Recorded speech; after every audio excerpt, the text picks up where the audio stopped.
మనకు రాముండొకడుండు వరకు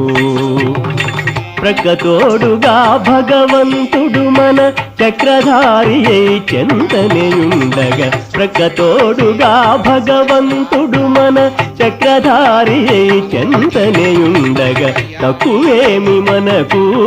రాముండొకడుండు వరకు తక్కువేమి మనకు రాముండొకడుండు వరకు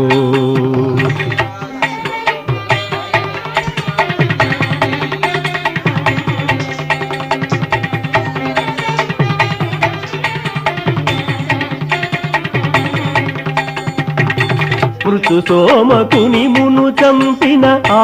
మత్స్యమూర్తి మన పక్షమునుండగా మృతు సోమకుని మును చంపిన ఆ మత్స్యమూర్తి మన పక్షమునుండగా